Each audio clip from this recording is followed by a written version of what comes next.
So this is the end. Opens with Harry emptying out the lost and found for some reason. And it also features Stacy waving goodbye to the last train of the day for some reason. But it turns out that the reason is the railway has decided to shut down Shining Time Station. It's such a small station that doesn't do the best for business. Once the kids find out, they are devastated. Once Schemer finds out, he's devastated. As a way to try and cheer up the kids, Mr. Conductor tells them a Thomas story. Oh, yes, I like children. Oh my god, Trevor, please stop being creepy! After the story, the kids think that Shining Time Station will have a second chance since Trevor got one. Then Schemer shows up in an army uniform and a bunch of wood and hopes to protect the station because talking to management won't work this time apparently. And it is this moment where Schemer says that he genuinely loves Shining Time Station. And as a moment of gratitude, he plays a song from the jukebox, His Treat. The song's pretty good. I like it. During the song, we see all of the characters sadly putting away items throughout the station, knowing that they're gonna have to leave soon. After the song, Schemer tries and fails to put up a barrier. Stacy says that the circus train should be stopping by, but will go right past Shining Time Station.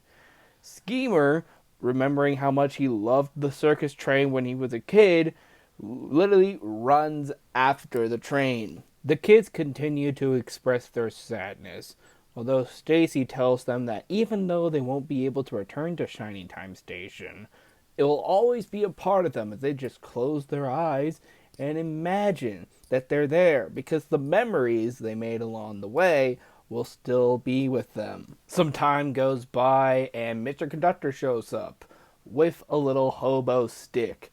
The kids are begging Mr. Conductor not to go, but since he's a conductor, he has to go where the trains go. But before he leaves, he tells the kids one last Thomas story. After the story, Mr. Conductor tells the kids that no matter what happens and no matter where they are, they will always be friends. And then he leaves, leaving his hat behind. Afterwards, the superintendent of the Indian Valley Railroad shows up to officially close down Shining Time Station. As everybody there is telling him to not do it, Jerry the juggler from the circus train suddenly shows up. Jerry explains that the circus tries to stop at Shining Time Station and all of the small towns and the small railways on all of their tours so that everybody gets a chance to see the circus. And Stacy explains that it's necessary for Shining Time Station to stay open so that everybody can get a chance to go on the railway. And the superintendent is starstruck by the juggler, so if his favorite juggler is saying to keep the railway open, he's probably gonna keep the railway open. Also, apparently, recognizing Mr. Conductor's hat. He knows who Mr. Conductor is, stating that this is where he lives. So, Shining Time Station isn't the only railway station outside of the island of Sodor that Mr. Conductor operates in, according to that one line in this episode. So, will we see something like that in the rest of the series? What did I say last year? I don't remember anything about this show outside of just watching it a couple times. So the superintendent decides to keep Shining Time Station open. He goes to see the juggler, and everybody's happy, including Schemer, stating that he loves this railway station. And then he falls. The kids are still saddened that Mr. Conductor didn't show up, but lo and behold, he shows up on a bike with his hat. The episode ends with Stacy and Harry stating once again that there is something about this place, and Mr. Conductor taking a bow.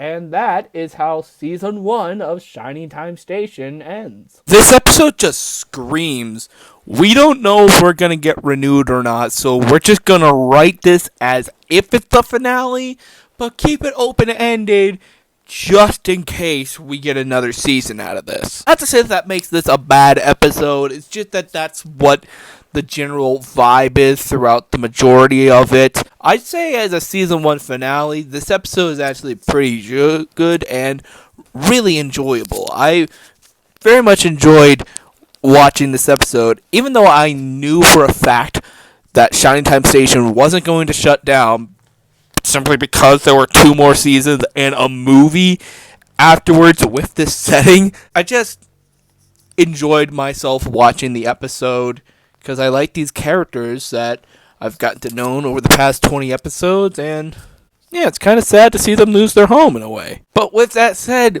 that is Shining Time Station Season 1. But we will not yet be done with our Shining Time Station discussion for this year, because tune in tomorrow where we will be talking about the 1 hour long special that Wikipedia says is a part of Season 1, but it is also listed as a special in between.